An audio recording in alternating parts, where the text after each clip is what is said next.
This is One on One.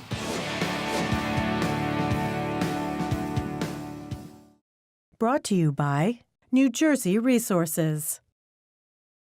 This is Steve Adubato on location, but more importantly, it is my honor to speak to Dr.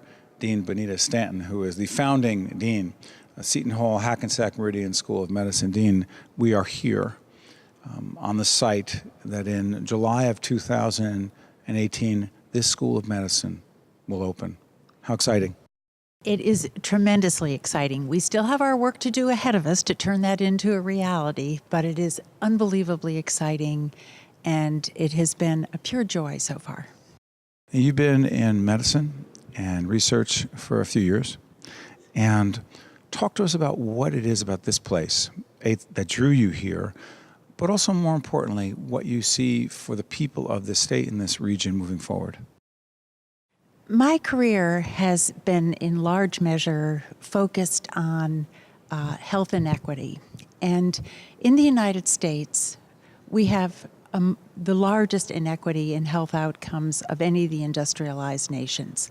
That means that overall, our health indices are poor compared to the other industrialized nations, but it is not that our upper half income bracket isn't doing just fine. They're doing quite well, not as good as some of the nations, but quite well. It is the lower income half who is doing very, very poorly. And there is no reason for that. That does not have to happen in the United States. It is not that we're not putting enough money into it.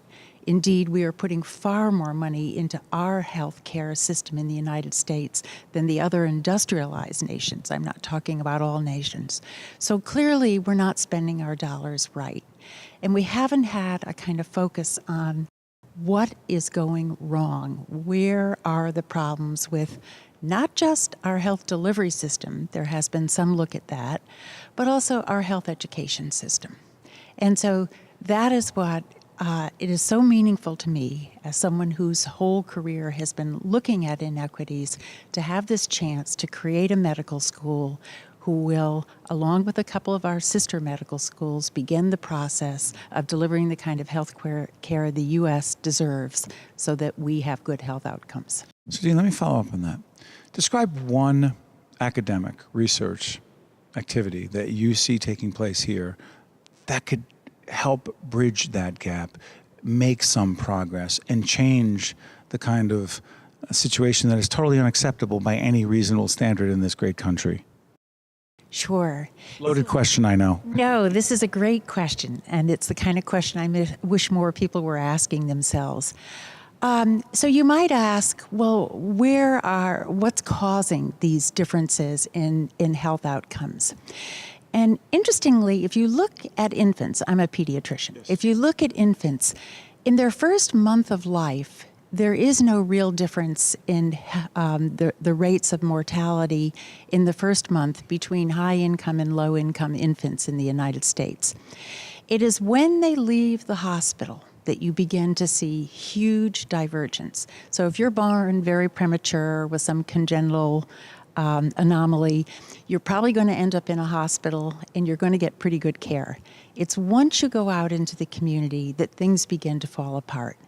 And that is because health and wellness occur in the community. They don't occur in the hospital. They don't even occur in the doctor's office.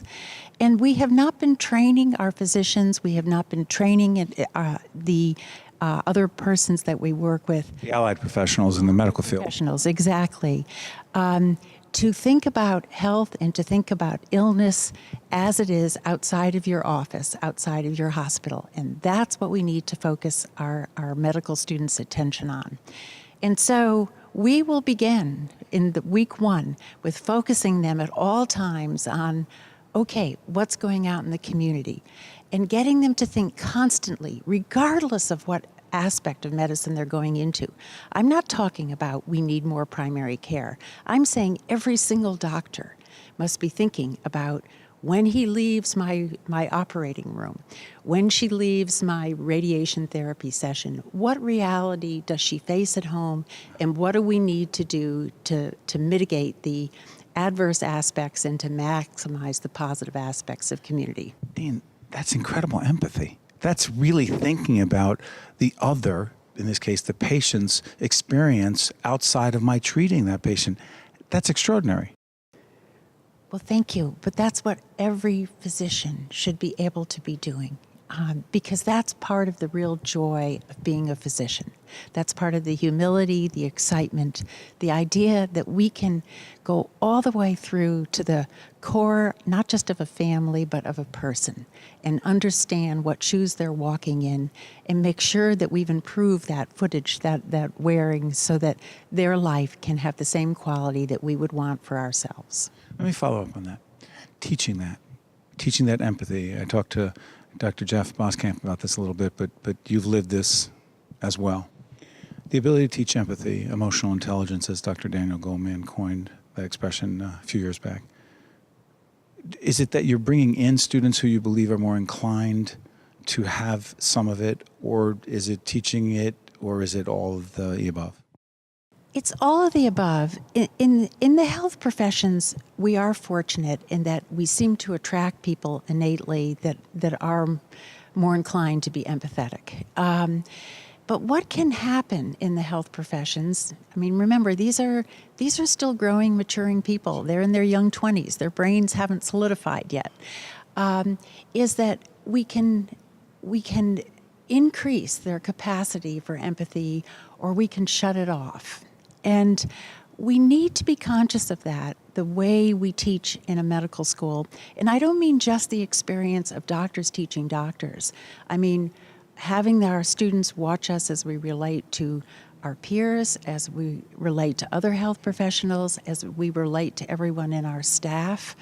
Having them spend time where they're in the homes, walking again, as I mentioned, in the shoes of these patients, so they understand these are not lazy people. These are not people who are ignorant. These are people whose circumstances make it impossible for them to get to that appointment at 2 o'clock, that make it tremendously difficult to wait outside in a bus line that is for a bus where the line is chaotic and it doesn't always come. And by the way, there hasn't been electricity on that street for some time. So that's why we want them to have these experiences, to befriend these families. I've been lucky. That has been a large part of my professional life, spending a lot of time in communities. Bangladesh. In Bangladesh. Several years. 5 years in Bangladesh, many, many years in the low-income parts in the United States, where, yes, Bangladesh, obviously the situation was far worse, but where things are not very good, and where we need our students I think that phrase of think globally, act locally is so important. Thank you, Dean. All the best. Thank you so much for being interested in our school. It's been a pleasure.